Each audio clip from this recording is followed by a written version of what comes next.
is a state corporation. It is established under the Copyright Act, Section 3, and it has various functions. We deal with the laws. We look at the laws that affect copyright, and in fact, for the laws, the current Copyright Act that we have and all other laws concerning copyright, the Kenya Copyright Board is the one that is responsible for coming up with it, of course with public participation, but the Kenya Copyright Board has it's like the overseeing body for all that.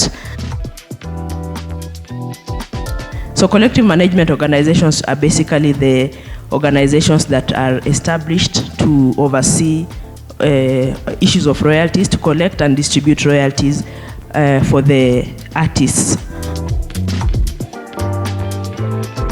So we usually have programs. Sometimes we come up with them ourselves. Sometimes we are invited. We do trainings on copyright issues all over the country.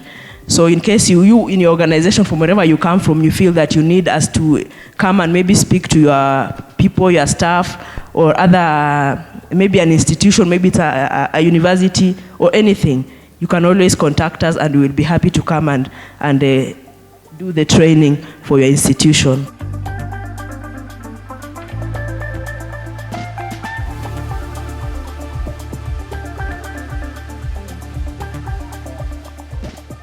Enlighten and inform the public on matters relating to copyright. This is like what I'm doing today. It's our responsibility to do this. It's one of our mandates.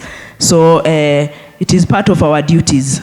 And of course, we also deal with traditional knowledge. These are issues like the cultures, the cultural practices, the expressions, the traditional songs, and things like those. We also oversee the protection of these other issues, the traditional knowledge and cultural expressions. We maintain a data bank of authors, all authors of works. We maintain a data bank. And how do we do this? Once you come in and you do your registration of copyright, we will have your name and your work in our data bank. So it's a record for everybody to know that this particular work was done by so and so. The right to distribute your work, once you've created it, it's your right. That means you are the one who has the right to sell it, to rent, to lease, to just to distribute. Ifikie watu wengine, it's your right. Now to reproduce, of course that means to make copies. It's your exclusive right. Nobody else has the right to do that unless they ask you for permission. To adapt, that means to make derivative. For example, you have a book, a novel. I'm talking to scriptwriters. So you have written your script. Maybe you decide you want it to be a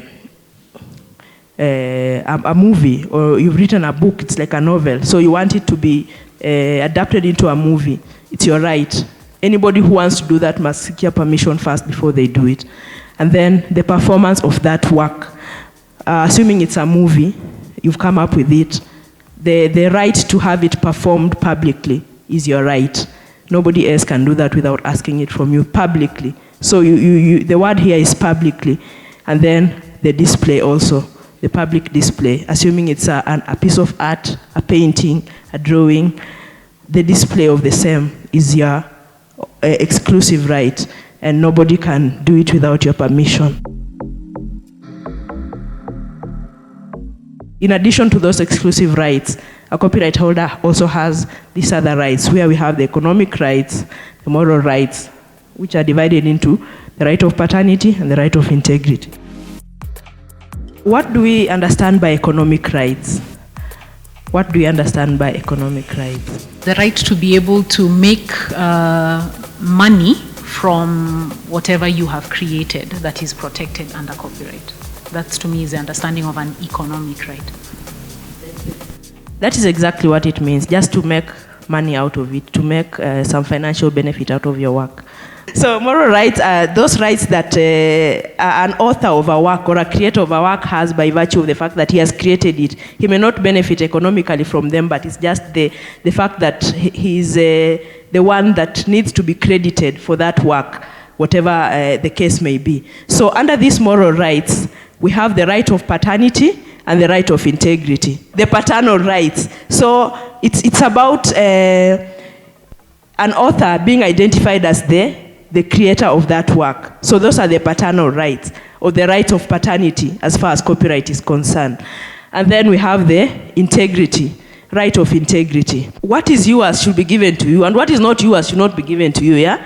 So, and in the same way, somebody should not mutilate what is yours and say, okay, this is his baby, but I'm going to cut his hair, and I'm going to make him dirty, and then I say, huyo ni mtoto wake. No, somebody should not do that to your work, you know. So that is the right of integrity. Related rights. Assuming you have written your script, how do you get it out there? How do people get to enjoy it? You need actors, you need performers who will be on stage, and then you need the crew that will do the shooting and everything, and then it will be broadcast, and then people will watch. So these three, they help bring out the work of a creator. That's why they are known as related rights. They do not exist on their own. They are attached to copyright. So once you have copyright, then for it to be out there, for your work to be out there, then you need this, either all of them or at least one of them at any one time. Assuming it's not even a movie, assuming it's just a book. This one is an example of a book. How do you get people to read it? You have to publish it, exactly. So publishers and producers, they're almost in the same category.